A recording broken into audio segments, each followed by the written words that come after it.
Good morning.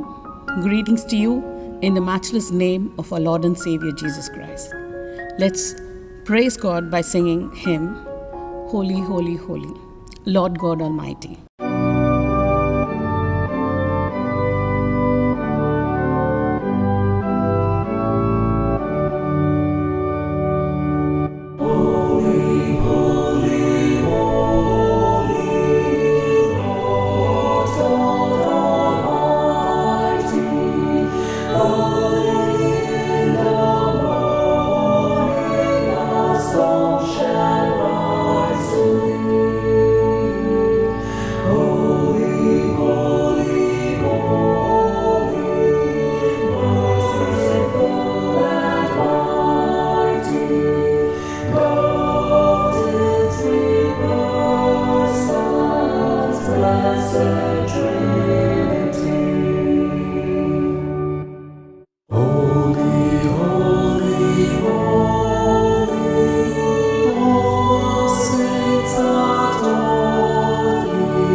I'm going to talk about two songs that we see in the Gospel, which is very closely associated to the season of Advent, the Magnificat and the Benedictus. The Magnificat is a very sweet song by Mary, which we see in the Gospel according to St. Luke, chapter 1, verses 46 to 55. Mary, the most often mentioned name during this season. Yes, Christmas plays. And who plays the role of Mary? The role of Mary was often assigned to the most silent, coy, meek girl in the Sunday school. Mary, in our tradition, was a vehicle for Jesus, a holy womb, a good, compliant, and obedient girl. Yes, she was a good, compliant, and obedient girl. But she was a young girl, bold enough to accept the mission of carrying the Savior into the world. She boldly sings and magnifies the Lord.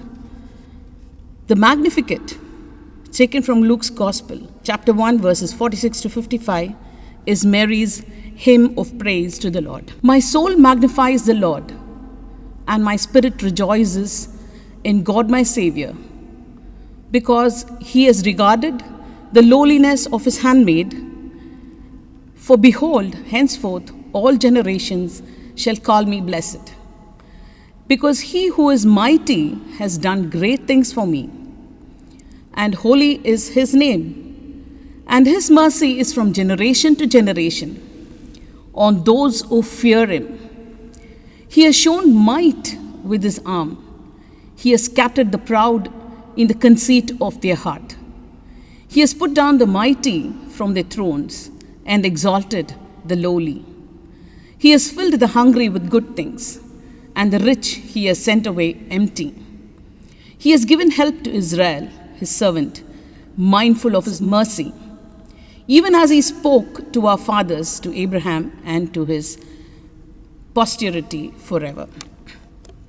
The song explains Mary's joy and consent without a question on God's plan for her. Behold the handmaid of the Lord, be it done to me according to thy word. This is what she says. Luke chapter 1, verses 38. Now, after this, Mary hastens to visit her cousin Elizabeth and travels almost 70 plus miles to see her. Now, this is not a season where she could just hop into a car and zoom off. This is a different total terrain altogether where the travel itself is tiresome. Now, on the other hand, we see the Benedictus reflecting the purity and holiness. The Benedictus, or the Song of Zechariah, is considered as a pure form of praise, and it is sung in a worship service normally. A close observation of the lyrics would tell us that it is addressed to the Israelites about their messianic hopes. Zach was a pure man who followed the laws of Moses and lived according to the requirements of Lord. But he and his wife Elizabeth were childless until God decided to answer their prayers. Well, throughout the Bible, there has been some seemingly impossible pregnancies and very late in life births that often God's plan to save his sinners happens. While Isaac was not the promised seed of Abraham, God's advances and his covenant through his unlikely birth, a birth which miraculously and hilariously, according to Sarah, takes place when Abraham is a centenarian and his previously barren wife, Sarah, is in her 90s. We see this in Genesis chapter 18. Following these curious precedents in the Old Testament, the conception of John the Baptist is another good example of this theme. So here, John the Baptist becomes the forerunner to the Messiah Jesus. Zach played a key role in God's plan of salvation because of his righteousness and obedience.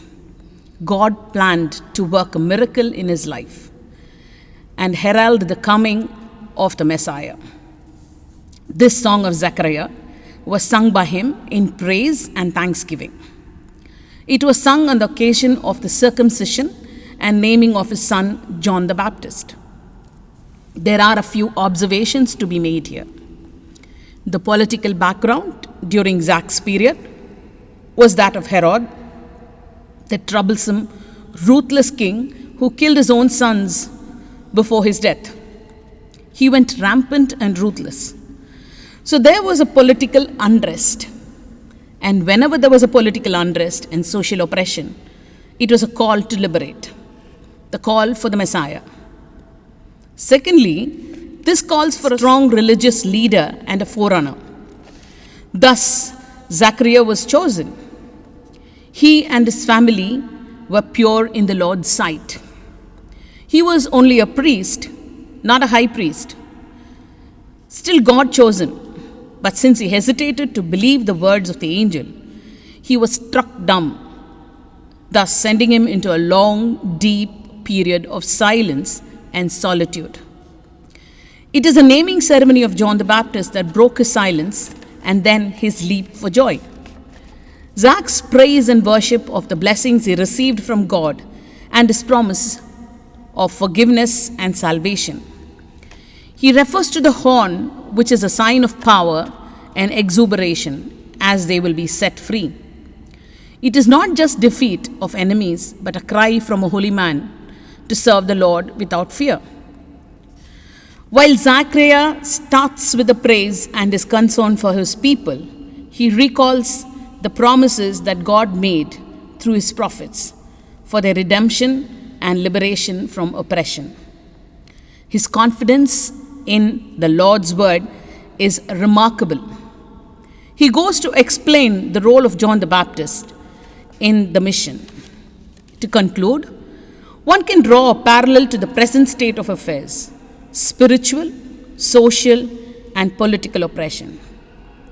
This calls for a change in attitude, or rather perspective, that would lead to salvation. The Holy Spirit is the one to carry out this mission in His time. Let us pray.